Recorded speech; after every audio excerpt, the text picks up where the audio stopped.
నా పేరు రాజేష్ అండి. చెంకుర్తి పక్కన కేవీపాలెంలో ఉంటాను నేను.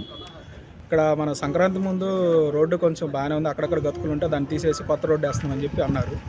సంక్రాంతి ముందు స్టార్ట్ చేశారు, ఇంకా అప్పటి నుంచి స్టార్ట్ చేసి ఒక 2 రోజులు నీళ్ళు కొట్టారు, 3 రోజులు 4 రోజులు. ఇంకా అక్కడి నుంచి ఇంకా కాంకర పోసిన కానీ నుంచి రోడ్డు స్టార్ట్ చేయలేదు, ఏం చేయలేదు. ఆ బండ్లు పోతుంటే కళ్ళలో దుమ్ము తప్ప ఏం లేదు. మ్యాక్సిమం 2 వీలర్స్ మ్యాక్సిమం ఆ కాల సైడ్కి చిన్న కాలు కట్టుంటే దాని మీద నుంచి వెళ్ళిపోతున్నారు. ఈ ట్రాక్టర్ వాళ్ళు, లారీ వాళ్ళు, కార్ వాళ్ళు ఇటు వెళ్తున్నారు. మిగతా వాళ్ళు వెళ్ళాలంటే కార్లు వెనకాల వెళ్తే కళ్ళలో దుమ్ము తప్ప ఇంకేం పట్టలేదు. అక్కడ ఆ రోడ్డు ఎప్పుడు కంప్లీట్ చేస్తారో కూడా తెలియదు.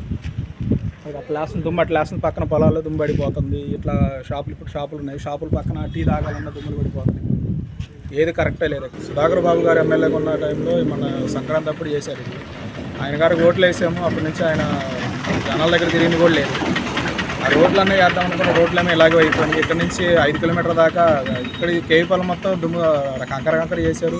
అటు నుంచి అవతల పోతే అంత గతుకులు రోడ్లు ఉన్నాయి. అసలు ఇప్పుడు జనసేన టీడీపీ పొత్తులో మన బిఎన్ విజయ్ కుమార్ గారిని గెలిపిస్తే బాగుంది అనుకుంటున్నాం. అందరూ జనాలు కూడా అలాగే అనుకుంటున్నారు, ఆయన వస్తే మంచిదని.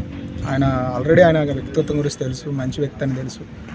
2 సార్లు మనం చేయదర్చుకొని ఈసారి కూడా మనం గెలిపించుకోవాలని కోరుకుంటున్నాం. అందరూ అభిప్రాయం కూడా అదే, నా అభిప్రాయం కూడా అదే నేను చెప్తున్నాను. పాలెం రూటు 3 కిలోమీటర్లు, వచ్చేవాళ్ళు పోయేవాళ్ళు పక్కన షాప్ ఉంది. ఇట్లా వచ్చేవాళ్ళకి పోయేవాళ్ళకి అందరికీ ఇబ్బంది.